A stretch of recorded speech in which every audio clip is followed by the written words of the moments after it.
c'est parti. Je partage mon écran. Hop. Hop. Tu vois mon écran, Théo, tu confirmes? Alors, ça charge, c'est bon. C'est On est tout go. bon. OK. Bon, on va passer assez vite sur le crypto bubble, hein, parce que franchement, en général, je le fais quand il y a des pumps sur certains projets.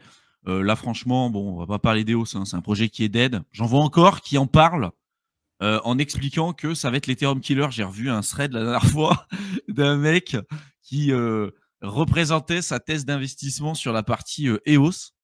Et j'étais quand même assez bouche bée de voir à quel point les mecs, ils arrivent à twister le narratif pour remettre en avant des projets qui sont littéralement dead et abandonnés par les développeurs depuis des années. D'accord Je le redis, ça ne veut pas dire que vous ne pouvez pas spéculer, ça ne veut pas dire qu'il ne peut pas y avoir des pumps ou ce que vous voulez ou de la fluctuation sur un projet. D'accord, évidemment, hein, on est dans la crypto. Mais il est mort. Si vous achetez EOS, c'est un même coin. Il n'y a plus rien. D'accord, hein, je le répète. Déjà à l'époque, il n'y avait rien. Là, il y a encore plus rien. D'accord 4 milliards de levées de fonds. Ils ont eu un procès avec la SEC et ils ont gagné plus de thunes en holdant leur BTC qu'ils ont eu lors de l'ICO qu'avec le développement de leur projet. Hein. D'accord. Si moi, je le range dans la case. En fait, là, pour l'instant, il y a peut-être un manque de schéma narratif ou des choses un peu excitantes. Bon, il y a quelque chose qui peuvent stimuler un peu, mais en fait, dès que tu as le prix qui commence à remonter, tu auras toujours des petits malins pour trouver des schémas narratifs pour justifier et pour dire que ça va aller plus haut. Donc, en fait, dès que tu as un projet ou un schéma narratif ou alors, comment on dit, je m'adapte, mais tu vois, un secteur, soit DeepMind, AI, ou que ce soit les jeux ou quelque chose comme ça, dès que ça commence à prendre un petit peu en prix, c'est là que tu as le schéma narratif. Et très souvent, c'est pas l'inverse, en fait. Tu as le prix qui commence à pumper et tu as les schémas narratifs tout nouveau, tout beau qui se ramènent. Ouais. Donc, si on continue d'être un peu sur une phase haussière, comme on a vu ces derniers jours, vous inquiétez pas qu'il y aura des justifications en veux-tu, en voilà, pour avoir des nouveaux prix plus hauts. Et vous inquiétez pas, cette fois-ci, c'est différent et ça va repartir. Donc ça, il faut s'y attendre aussi, quoi. Et regardez bien ce que les gens vous vendent. C'est-à-dire que vous, ce que vous achetez, là, c'est un token de merde. D'accord? Vous avez une saloperie en portefeuille. Vous avez un truc, vous avez un memcoin. Voilà. Vous avez rien de tangible. Il n'y a rien qui a été créé. Ils avaient créé une plateforme à l'époque qui était censée être le futur de la social fi. Le truc, ça s'est arrêté au dashboard, quoi. Il n'y avait vraiment rien. Je crois que ça s'appelait Voice. En plus, leur truc qu'ils avaient lancé à l'époque. Ça a coûté des centaines de millions. Le truc, ça a ramené que dalle. C'était éclaté ce qu'ils avaient lancé. Et je crois que c'était l'un des seuls trucs qu'ils ont essayé de développer chez EOS, avec 4 milliards de levée de fonds. C'est quand même assez fou. Mais regardez bien ce que vous achetez. Et en général, en crypto et en bull run, vous achetez avant tout des narratifs. D'accord? Parce que le fondamental et le prix sont très largement décorrélés en phase euphorique, bull run, etc. Et vous êtes toujours dans l'attente du après. Typiquement, vous achetez un projet. Là, on va vous dire, tiens, ce projet-là, il est super. Regardez, il y a une prochaine mise à jour. Il y a eu un partenariat, il y a eu un machin. Donc, en fait, je le redis, hein, mais on va nourrir vos billets d'ancrage. On va nourrir votre envie de continuer de vouloir l'acheter parce que vous êtes toujours dans le et après. Dans le et après, tiens, il se passera quelque chose. Ah bah oui, là, avant ce projet, il était à tel prix, mais attends, là, il y a eu tel partenariat, donc évidemment que ça vaut plus cher. Non, c'est du bullshit. En bull run, tout ce que vous allez voir comme news, globalement, il ne faudra pas forcément y faire attention parce que c'est timé. C'est en général connu depuis des mois, voire des années, ce news-là. Et c'est lâché pile à des moments spécifiques pour vous inciter à les acheter. D'où l'intérêt d'acheter dans des périodes où tout le monde s'y les intéresse, d'où l'intérêt d'être là quand la plupart des gens se sont fait rincer, etc. etc. Je le redis, je le répète et je le martèle, parce que vous allez voir que là, on commence à rebouger un petit peu. Je vois déjà tous ceux qui étaient permabères à mort, qui s'intéressaient plus à la crypto, qui tout de suite commencent à dire non, mais c'est un fake pump, dead cat bounce, c'est pourri, c'est pourri, c'est pourri, ou alors qui commencent tout de suite à revirer retourner leur veste. C'est-à-dire que des gars qui disaient c'est pourri, ça va aller en bear, le Bitcoin, ça va descendre à 40K. Là, dès que ça augmente, je vous l'avais bien dit, je vous l'avais bien dit que ça allait augmenter. Mais mec, mais fous-toi de notre gueule encore. Tu te fous de notre gueule encore combien de temps, tu vois? Et ça, c'est ce que je disais aussi sur ma chaîne, au final, là, pour l'instant, et je pense que le message était un peu similaire ici. C'était juste, alors, ok, on est en train de corriger, c'est un peu différent, on s'attendait une saison peut-être sur le premier trimestre, mais dans l'idée, on ne sait pas vraiment au final. Hein. Bon, il y a des événements qui sont plutôt négatifs, des événements qui sont plutôt positifs. Pas sûr, non. Si on dit cette fois-ci c'est différent, on part en bear market, on a eu notre bull run, c'était en novembre, c'était en décembre, ça a bien pumpé déjà par rapport à ce qu'on pouvait s'attendre. Et au final, bon, mais la macro est dégueulasse, Trump fait n'importe quoi, on part en bear market maintenant. Et jusqu'à présent, si tu voulais être malin, il fallait être plutôt dire, tu vois, les boules, on vous l'avait bien dit, maintenant on part en bear market, vous n'avez pas pris de profit, tant pis pour votre gueule, nous c'est bon, c'est fait. Et maintenant, on commence à avoir un petit son de cloche différent en disant, ouais, mais au final, alors sur le court terme, ça peut peut-être pumper, mais il faut faire attention. Ouais. Et on ne dit pas que c'est, voilà, on n'a pas la solution, mais en étant un peu plus mesuré, au moins, alors tu fais peut-être moins de vues, comme on le dit souvent, mais au moins, tu es toujours un peu voilà, avec les deux scénarios possibles et pas partir dans un sens. Parce que là, effectivement, il y en a qui commencent à dire, et on les verra après, oui, non, mais finalement, j'ai su me retourner, j'avais gardé un bac souvenir, non, j'ai pas Les tout vendu, menteurs. j'en avais gardé un petit peu, au final, je suis rentré il y a 2 semaines, bon, je l'avais pas dit parce que Ouais. j'attendais de voir, mais au final, je n'étais pas totalement sorti du marché non plus. Ouais. Et j'ai pu profiter du pump, alors que le mec, il était super bearish. Donc, c'est les messages ultra tranchés, c'est sûr à 100%. Mais Fiat aussi, quoi. Bah, c'est ce qui fait de l'engagement, c'est ce qui fait de la vue, c'est ce qui fait de la notoriété sur Twitter, etc. Ce qui te fait monter dans l'algo. Mais très souvent, c'est du gros bullshit. Hein. T'as des mecs vraiment. Genre, le pire, c'est Ansem. Hein. Alors, le mec, il a beaucoup Oui. d'argent en crypto, il n'y a pas de problème, mais Ansem, c'est le pire pour ça. Hein. Le gars, genre, à chaque fois qu'il y a un truc, ça augmente. Les gars, je vous l'avais bien dit, ça augmente et tout. L'autre, ça baisse. Ah, mais je vous avais dit, il fallait vendre. Vous êtes des noobs et tout. Et dès que ça remonte, j'y crois pas, vous avez vendu, vous êtes vraiment des merdes et tout. Alors que le mec, tu reprends ses tweets, genre, 2 jours, c'est exactement ce qu'il disait, tu vois. Et vraiment, et ça, mais t'en as plein. Et même dans la communauté francophone, des gars qui te disent, genre, c'est pourri, c'est sûr, ça va aller en berre, ça va aller en berre. Là, dès qu'il y a un pub, genre de 5%, les gars, ah mais non, j'étais là, vous vous souvenez, j'étais là avec vous, moi aussi j'y croyais et tout. Tu là, mais pauvre mec, genre vraiment aucune race quoi. Vraiment, t'en as plein, vraiment c'est abusé. Donc méfiez-vous. L'idée c'est pas d'avoir raison, d'accord. Je le répète, hein, dans l'investissement, dans tout, c'est pas d'avoir raison, c'est de gagner de l'argent. Et en général, on peut pas avoir les deux. Voilà. Donc il y a toujours de la gestion de risque, il y a toujours des probabilités, il y a toujours des scénarios. Et on va vous montrer différents scénarios qu'on entrevoit avec Théo pour que vous puissiez vous faire une vision un peu plus claire. Mais attention aux personnes que vous suivez, attention à ceux que vous allez apporter une certaine crédibilité et à qui vous allez offrir votre temps et votre attention parce que beaucoup ne le méritent pas. Voilà, clairement. Au niveau de la semaine, ça a quand même pas mal pumpé. Il y a pas mal de projets qui ont pumpé. Je ne sais pas si tu avais vu la news sur le XMR avec le thread de Zach XBT, Théo. J'en ai parlé sur le live de mercredi. Ouais, j'ai suivi le truc, ouais. C'est pour ça, des fois, tu vois, tu as des pumps surprises et ça rejoint un peu. Moi, ça m'a fait penser aussi. C'était les protocoles de DeFi, type Torchain, type. Il y avait plusieurs protocoles au niveau du hack de Bybit. Donc, ils disaient, regardez, cette semaine, on a fait des frais exceptionnels.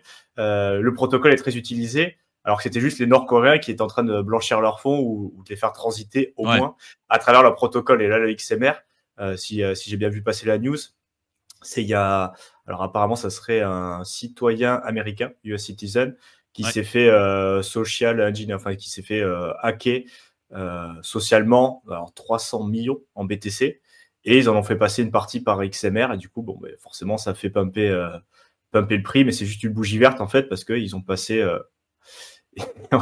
ils ont passé à un moment donné, ils ont acheté pas mal de Monero, très certainement dans une option de brouiller un peu les pistes. Et donc, ça fait pumper le prix énormément, mais c'est juste un one-shot, quoi. C'est pas que les fondamentaux ont changé ou quoi que ce soit, c'est juste voilà, temporairement. XMR, oui, il reste le même. Hein.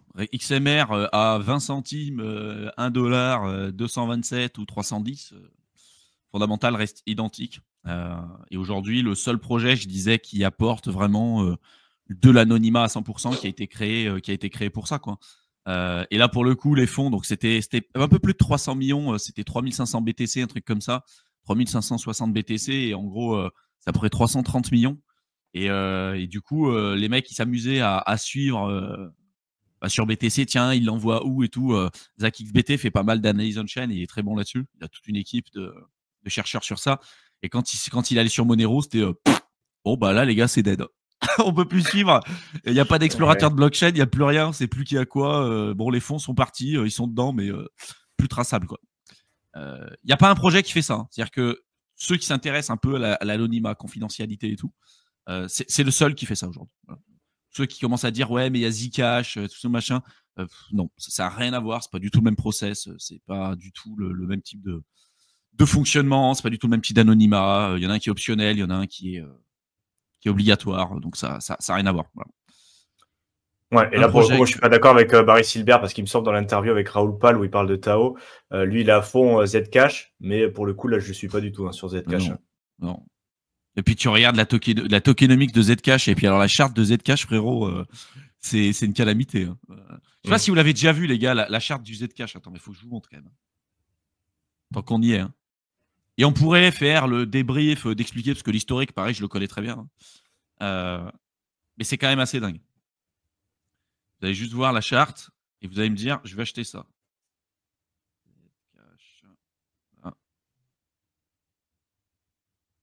Aujourd'hui, il est à 37.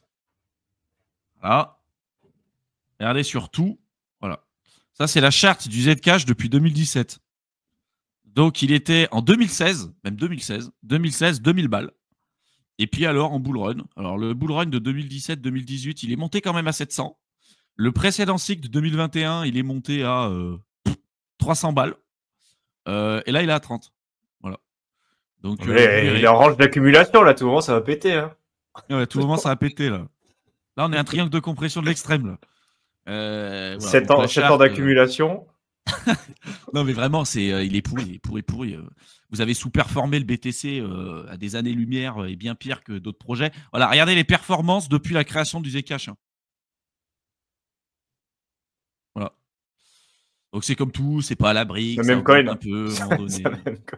C'est C'est la même code, mais c'est terrible. Hein. Et en plus, il est capé à 21 millions. Hein. C'est-à-dire qu'on n'est pas sur une offre de plusieurs trillions d'offres disponibles et tout. Voilà, regardez, hein. Offre max 21 millions quand même.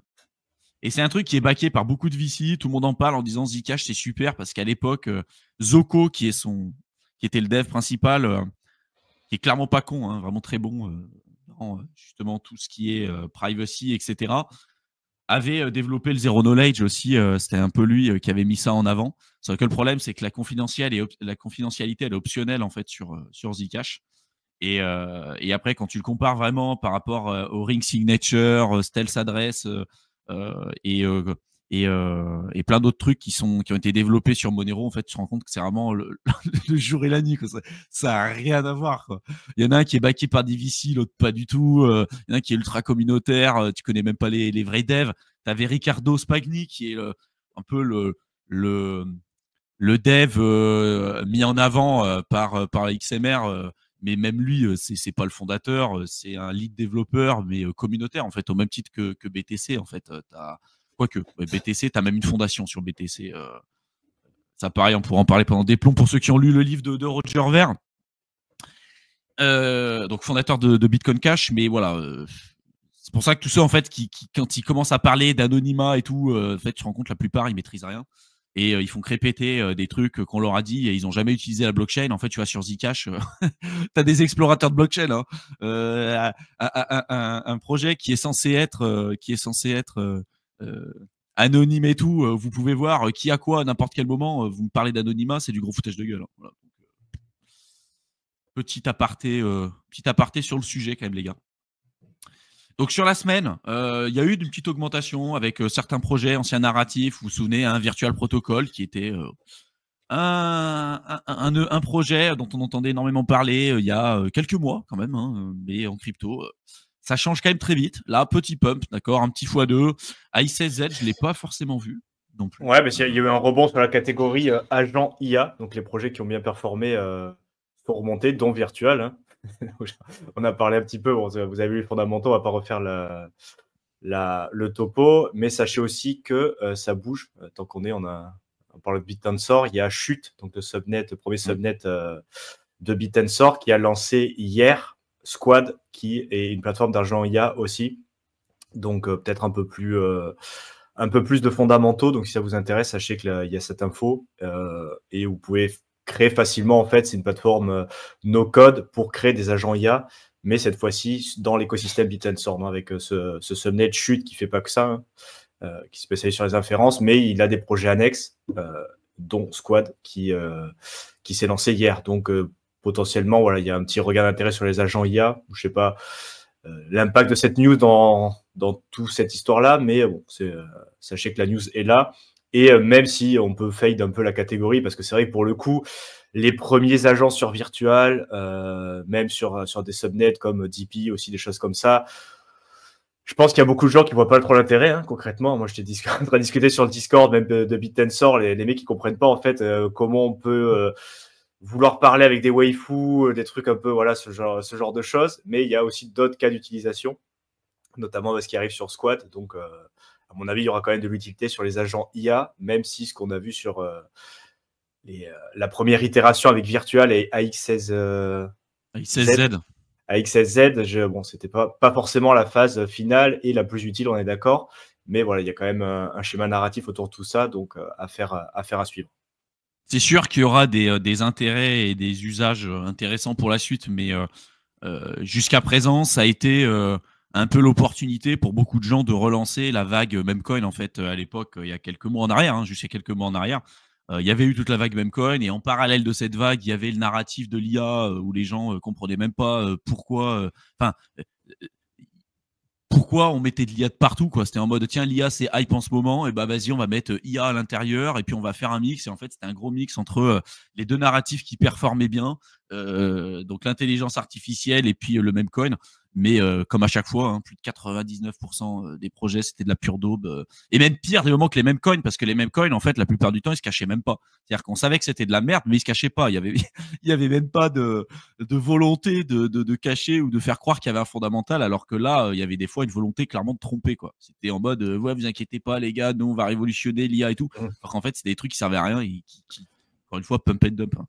Donc, oui, il y aura des choses intéressantes. Oui, il y aura sans doute des trucs qui s'ouvriront peut-être plus tard. Et moi, je pense même qu'aujourd'hui, on est trop tôt. Tu vois, dans cette innovation-là, je comprends. J'ai du mal à comprendre vraiment l'intérêt de ces agents IA dans la crypto. L'intérêt des agents IA dans la vie de manière générale, que ce soit, on en a beaucoup parlé, mais tu sais, pour dans les entreprises, la gestion d'entreprise et tout, enfin, les agents IA, c'est quand même la dinguerie pour ceux qui suivent un peu tout ça. Je pense que je ferai une vidéo de nouveau sur Eternal étudiant parce que ça change énormément. Et ça, c'est révolutionnaire, ce qui est en train de se passer en ce moment. Dans la partie crypto, très souvent, c'est les données, elles viennent d'où? Le projet, il n'est pas décentralisé. Pourquoi tu fous un token alors que ça sert à rien? Tu vois, genre, pourquoi c'est encore bourré de VC? Pourquoi tu crées un truc qui sera pas utilisé dans tous les cas? Tu fais passer ça pour quelque chose de révolutionnaire, au même titre que 2021, quand tu avais la partie métaverse, etc. Alors que la plupart, c'était des jeux qui étaient éclatés au sol et qui n'étaient pas du tout métaverse, en fait. Enfin, pour ceux qui avaient joué, je sais pas, à Sandbox, Decentraland, les mecs qui te parlaient de métaverse, lol. Voilà, c'était juste c'était juste les Sims, mais en moins bien fait, quoi. Voilà, donc, et pas de rôle. C'était des jeux pas de rôle, pas de jeu. En fait, c'est pas amusant. On pas amusant. Voilà, c'est nul. Genre, c'est du grind, voilà. c'est du grind de la Muertas, et puis il y a rien d'autre, quoi. Tu grind pour rien. Donc c'est un peu tous ces trucs, et je dis pas parce qu'il y en a qui vont dire ah Thibaut c'est toujours hater, c'est tout. Non, évidemment qu'il y aura des choses qui seront intéressantes, mais méfiez-vous. Voilà. Méfiez-vous des narratifs, méfiez-vous quand tout le monde vous dit c'est génial, c'est super, c'est super, c'est génial. En général, quand tout le monde vous dit que c'est un truc, c'est intéressant, en général, ça pue la merde, c'est pas du tout le moment d'acheter. Je suis très clair dans ces propos parce que je sais que ça va rebouger. Là, on voit que ça commence à rebouger. Et j'ai vu des tweets à la fois sur Virtual, des mecs qui zoomaient genre sur 2 jours en disant ils sont où les mecs qui disaient que les agents IA étaient morts. Je dis mec, vas-y, mais zoom encore plus. Regarde sur 4 mois ta charte. Le mec, il a zoomé genre un petit pic sur 2 jours en disant regardez, il y a une recrudescence. Mais globalement, les agents IA, ils ont pris moins de 99% dans la poire en termes d'engagement, d'engouement, tu sais, genre sur les derniers mois. Et le mec, genre, il y a un pump de 20% sur une journée, et le mec, il se dit regardez, on est reparti. Voilà. Il y avait un vieux mème aussi, c'est une charte dans le rouge, genre moins 99%, et puis tu as un petit pump vert en 2%, et tu as un gars qui est oh, tu sais, il montre le truc en disant ça y est, on est reparti et tout. C'est un peu ça. Sinon, sur le mois, belle remontée, belle remontada sur les alts. Et là, pour l'instant, bon, évidemment, tu as les mêmes coins qui ont pas mal augmenté, tu as les agents IA, tu as à peu près tous les narratifs en fait, qui ont su rebondir pour le coup. Avec d'autres qui sont un peu à la traîne, mais globalement, ça a quand même très bien augmenté. Sur l'année, par contre, il y en a quelques-uns qui sortent leur épingle du jeu, et beaucoup qui sont encore très largement en dessous. Hein, d'accord, Render, Avax, Sandbox, Polygon. Hein, on voit toutes les semaines quand je fais des lives, j'ai toujours des questions sur Polygon. Hein, il y a très souvent des gens qui sont des bag holders depuis 2021 et qui espèrent que leur bag va pumper parce qu'on leur a dit Polygon c'est génial, c'est super, c'est layer 2 fondamental génial, alors qu'aujourd'hui la thèse d'investissement a peut-être changé étant donné qu'il y a quand même bien plus de layer 2 que ce que vous pouvez y avoir sur 2021. Aujourd'hui, je crois qu'entre tous les IK roll-up, les optimistiques, etc., on est à plus de 150 layer 2 aujourd'hui sur Ethereum, alors qu'en 2021, c'était absolument pas le cas. Et puis qu'en plus, l'Ether aujourd'hui performe pas non plus de manière exceptionnelle. Donc l'intérêt des layer 2 et d'aller farmer dessus, ça reste quand même assez limité, quoi. Enfin, en tout cas, il n'y a pas. Si l'Ether, pour faire un swap, à un moment donné, ça vous vaut 600 balles, les gens vont aller encore plus sur les layer 2.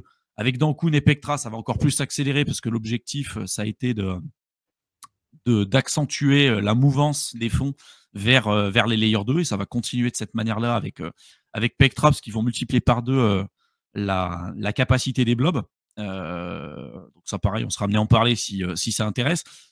Mais attention, voilà, quand vous investissez sur un projet, à un moment donné, vous avez une thèse d'investissement et cette thèse, vous devez toujours la remettre à jour. D'où l'intérêt de suivre vos projets, d'où l'intérêt de faire tout ça. Parce qu'il est possible que toutes les scénarios dans lesquels vous avez investi, à un moment donné, c'était peut-être opportun à ce moment-là. Là, le marché a sans doute changé et peut-être que ce n'est pas le meilleur moment pour avoir ça. Et des moments, la meilleure chose à faire, c'est de peut-être, je ne sais pas pour vous, ce sera à vous de voir ce que vous souhaitez faire, mais peut-être que la meilleure chose à faire, dans certains cas, c'est d'accepter sa perte et puis d'aller switcher sur un autre projet si on n'y croit plus et que si la seule chose qui nous retient, c'est l'espoir qu'à un moment donné, il augmente. Voilà. L'espoir, ça fait vivre, mais c'est pas ça qui paiera vos pattes pour bouffer à la fin du mois, quoi.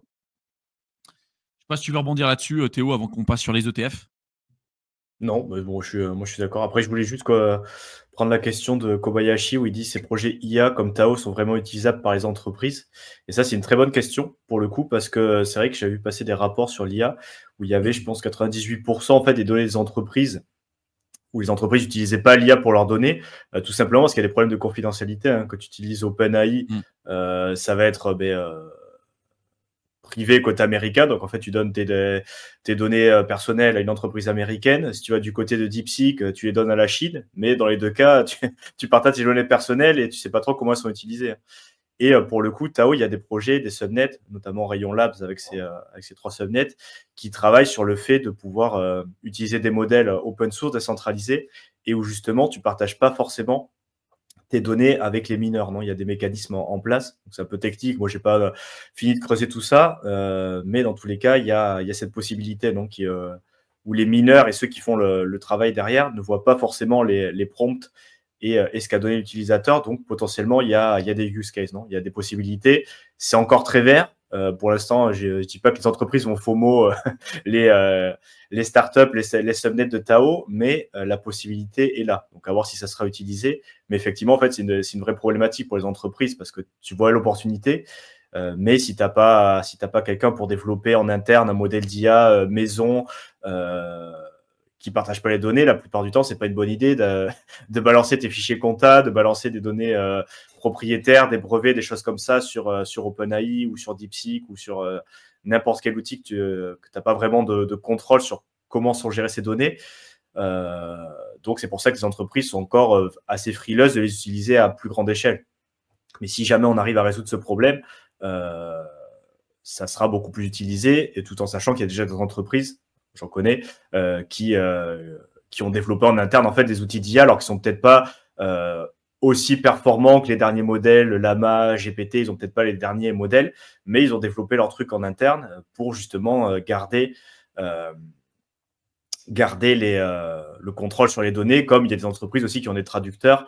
Moi, par exemple, j'étais dans des boîtes où tu peux pas utiliser Google Trad, tu es obligé d'utiliser le traducteur officiel de la boîte parce que, encore une fois, problème de fuite de données, donc c'est identifié depuis assez longtemps, où tu as des outils en interne, ou alors des outils, et c'est ce que travaille aussi Ether sur la partie ZK, Zero Knowledge, qui permettent d'anonymiser soit les participants, soit les données directement à travers différents systèmes. Mais c'est un vrai enjeu, en fait, la privacité des données comme des personnes. Et il y a plein de projets qui travaillent dessus, et on verra comment ça évolue. Voilà, c'est juste un point que je voulais faire avant de passer à la suite.